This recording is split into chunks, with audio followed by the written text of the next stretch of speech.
What's going on, guys? My name is Tommy. Welcome back to the channel. It's time for more of that Pathfinder 2nd Edition lore. Today, it's the Gold Road. We're looking at Qadira, Katapesh, Osirion, Thuvia, Rahadum. If you guys are liking what you're seeing, like, subscribe, and ding that bell. This episode of your Pathfinder 2nd Edition preview content was brought to you in part by our newest patron, King Sobi. All hail. Thank you for your support, my friend.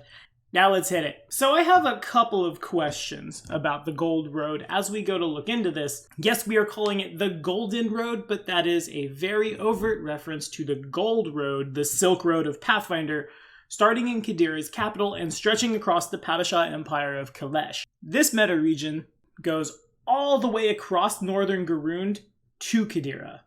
But there's no indication that the Gold Road itself has extended, that the Padishah Empire has conquered northern Garund once again. I have many questions, but let's look at these regions one by one, shall we? First and foremost, quote in Katapesh. The mysterious pact masters, who I happen to know who are now thanks to a friendly neighborhood commenter, but I'll leave as a only creepy image here for y'all, haha, maintain their enigmatic rule over the mercantile nation as implemented by their agent, pact broker, Hashim ibn Said. In the bazaars of Katapesh, adventurers, collectors, and purveyors of the bazaar can find just about anything they seek, assuming they can pay for it. Up to and including the drug for which this region is named, Pesh. Pesh, of course, being the foundation of Katapesh's black market, and we still see slavery here as well, though it's much more heavily contested now than it was 10 years ago, or 1 year ago, or 1 edition ago, however you want to count it. Anywho, in Osirion, the Ruby Prince Kemet III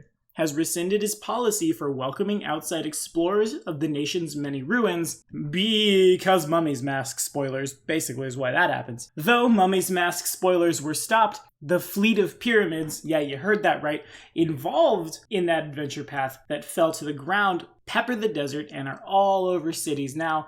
And you know what that means, right? New tombs to explore! Yeah! Next up, in Qadira, quote, the rise of a new, more capable ruler in Taldor has quieted satrap Zerbistes II's saber-rattling in recent years, but Qadira represents just the eastern tip of the continent-spanning Padishah Empire of Kalesh, which I really hope we see a book for soon. Oh please, Paizo. Over the millennia, trade and expansionism from the Empire have led to many wars and conquests across the Golden Road, including a lengthy rule over Osirion, and the religiously motivated oath wars that led Rahadum to all become anti-theists, so that's neat. Story's basically the same there now. We'll have to see how it pans out. Same is true for Rahadum. The laws of mortality restrict the preaching of religion and the trade of holy texts, and we see that a little more mechanically now. The godless healing feat will allow for augmented healing in the absence of a divine healer, so that's dope.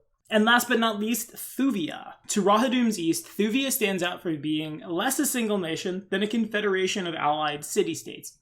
The nation's economy is largely dependent on a single product, the powerful Sun Orchid Elixir, which allows those wealthy enough to purchase it extended life and youthful vitality. At the moment, agents of all 5 powerful city-states advocate for unification into a more traditional nation, each believing they should be the new capital. No mention of Ariman, though. Suspicious. Anyway, the Inner C2 Electric Boogaloo is going to give us a lot of sweet new things to play, up to and including black market smugglers, Assyrianologists, things like that. But one of my favorite, flavor-wise at least, prestige classes is becoming an archetype, the Living Monolith. Want to turn your body into stone? Yeah, boom, there it is. I wonder if that'll be playable. That prestige class wasn't super good in my opinion. We'll have to see. Anyway, that's all the time we have for today. Thank you guys so much for watching. I'll leave you with some art of one of Rovagug's babies in the capital of Osirion. I'm sure that won't wake up like it could have at the end of Mummy's Mask. Right, we're fine. Just stand in the shade. It'll be all good. Hooray! See you next time.